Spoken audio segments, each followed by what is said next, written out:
تحفہ یہ مسلمان۔ بسم اللہ الرحمن الرحیم۔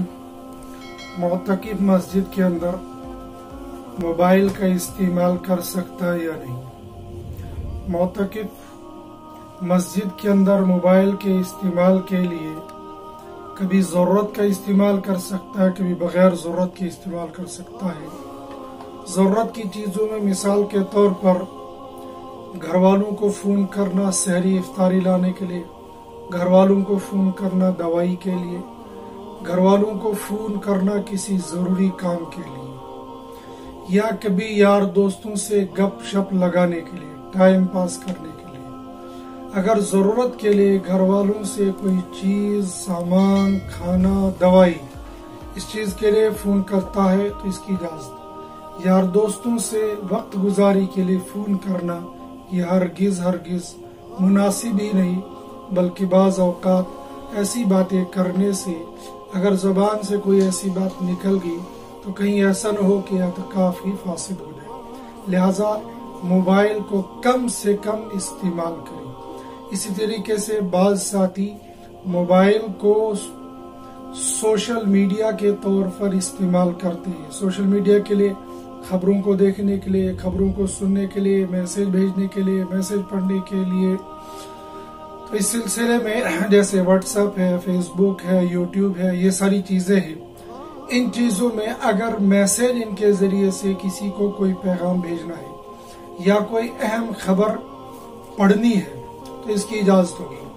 رہا یہ کہ فیس بک کا استعمال کرنا، پوسٹوں کو دیکھنا، پوسٹیں کرنا، اس سے کوئی فائدہ نہیں، اس سے نقصان ہوتا ہے۔ واٹس ایپ کے اندر بہت سارے گروپ ہوتے ہیں، اکثر و بیشتر گروپ تو وہ ہوتے ہیں جن کا فائدہ کم، نقصانات زیادہ ہوتے ہیں، سوائے اوقات کے ضائع ہونے کے کچھ نہیں ہوتا۔ لیکن بعض گروپ ایسے ہوتے ہیں جن میں مسائل آ جاتے ہیں، ضروری باتیں آ جاتی ہیں، کوئی نیک پوسٹ ہو جاتی ہے۔ اگر اس طرح کی مثال کے طور پر مسئلہ و مسائل کا کوئی گروپ ہے، یہ ایسا گروپ ہے وہاں پر کوئی مسئلہ پوچھا جاتا ہے، وہاں سے اس کا جواب آ جاتا ہے۔ اگر اس طرح کے گروپ ہے یا کوئی اسلامی معلومات کوئی گروپ ہے، مسائل کوئی چیزیں وہاں آ جاتی ہیں، اس طرح کے گروپ کو اگر کھول کر دیکھ لیتا ہے تو اس سے فائدہ ہوگا، اس کو دیکھنے میں کوئی حرج نہیں۔ یا اسی طرح کے گروپ میں کوئی سوال بھیج سکتا ہے کہ میرے سلسلے میں اس موقع پر مجھے یہ مسئلہ پیش آیا ہے، میرے لیے کیا حکم ہے اسلامی روح سے، ایسا بھی کر سکتا ہے۔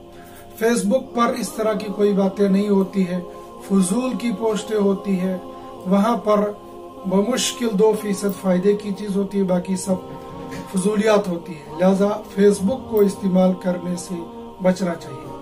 یوٹیوب پر بیانات کو سنے یا نہیں سنے، بیانات سننے میں عام طور پر آج کل لوگ بیان صرف مزہ لینے کے لیے سنتے ہیں، فائدے کی نیت سے بہت کم سنتے ہیں۔ اس سے اچھا ہے خود کتاب کا مطالعہ کرے۔ کون سی کتاب کا مطالعہ کرے؟ دین کی جس بھی کتاب کا مطالعہ کرے گا اس کے لیے فائدہ مند ہوگا۔ لیکن معتکف کے لیے اس سے گزارش یہ ہے کہ وہ سب سے پہلے مسائل اعتکاف والی کتاب کا مطالعہ کر لے، پہلے دن اور دوسرے دن میں ہی مسائل اعتکاف والی کتاب کا مطالعہ کر لے، اور اس کے بعد جو جو مسائل اس میں آئیں گے ان کے مطابق اپنے اعتکاف کو گزار دیں۔ اس کے علاوہ جو بھی دینی کتاب ہوگی اس کا مطالعہ اس کے لیے یقیناً فائدہ مند ہوگا۔